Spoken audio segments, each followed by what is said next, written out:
मंगलवार को हरियाणा भूमि सौदे से जुड़े मनी लॉन्ड्रिंग मामले में कांग्रेस सांसद प्रियंका गांधी के पति रॉबर्ट वाड्रा से पूछताछ हुई। वाड्रा ने एजेंसी के समन राजनीतिक प्रतिशोध करा दिया है, यानी कि जो एजेंसी की ओर से समन जारी किया है उसको उन्होंने कहा है कि ये पॉलिटिकल वेंडेटा के तहत किया गया है। उन्होंने कहा कि पूछताछ के दौरान पहले भी ईडी के साथ घंटों बिताए हैं, हजारों पेज साझा किए हैं, लेकिन फिर भी एजेंसी उनके खिलाफ मामले में अभी तक कुछ भी साबित नहीं कर पाई है। बावजूद इसके इसको उठाया जा रहा है।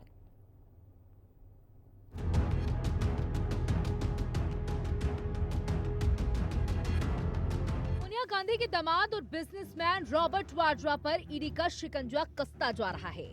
दूसरे दिन भी रॉबर्ट वाड्रा ईडी दफ्तर पहुंचे। इस बार रॉबर्ट वाड्रा अपनी पत्नी और सोनिया गांधी की बेटी प्रियंका वाड्रा के साथ पहुंचे।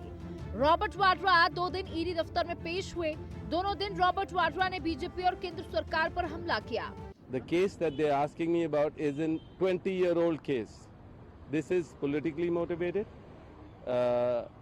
We abide by all rules and regulations when we do any kind of transactions, and this is definitely politically motivated. And they can ask me as many questions. All the answers are given, all documents are given, and this is it. I think the ruling government always misuses the agency, and I'm having to face the same. Robert Vadra ने इस action को राजनीति से जोड़कर बताया। दरअसल ये पूरा मामला हरियाणा के शिकोहपुर में एक भूमि सौदे से जुड़ा हुआ है। आरोप है कि रॉबर्ट वाड्रा ने लैंड डील में गैर कानूनी तरीके से मुनाफा कमाया। लैंड डील का खेल और सवाल। रॉबर्ट वाड्रा ने साल 2008 में की थी लैंड डील।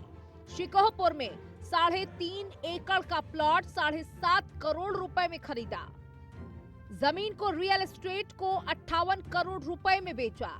लैंड डील में हुई इनकम में मनी लॉन्ड्रिंग का शक। इसी मामले में ईडी अपनी जांच आगे बढ़ा रही है और इसी मामले से सवालों के जवाब में ईडी सवाल जवाब कर रही है। इसी मामले में ईडी रॉबर्ट वाड्रा को 8 अप्रैल को पूछताछ के लिए बुलाया था, लेकिन वाड्रा नहीं पहुंचे, जिसके बाद वाड्रा को दूसरा समन भेजा गया। उनके जो सवाल थे उनके जवाब दिए हैं, वो इंक्वायरी में अपना सहयोग दे रहे हैं।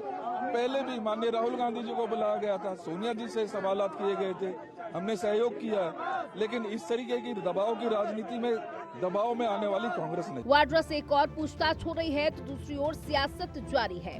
कहा जा रहा है कि रॉबर्ट की कंपनी को ये जमीन सरकार से बहुत सस्ते दामों पर मिली थी और फिर ऊंचे दाम में बेचकर कंपनी ने करोड़ों का फायदा कमाया। इसी वजह से अब इस सौदे की जांच की जा रही है। ब्यूरो रिपोर्ट, हिंदी खबर।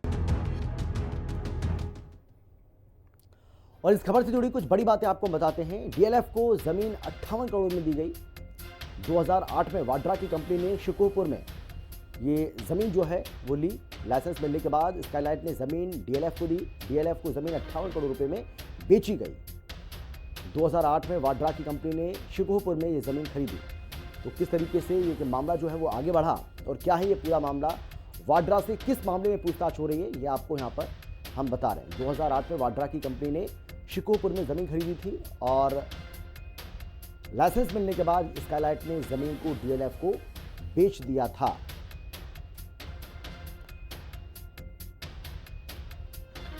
तो किस तरीके से इस पूरे मामले को लेकर भी राजनीति गरमा रही है, ये भी हमने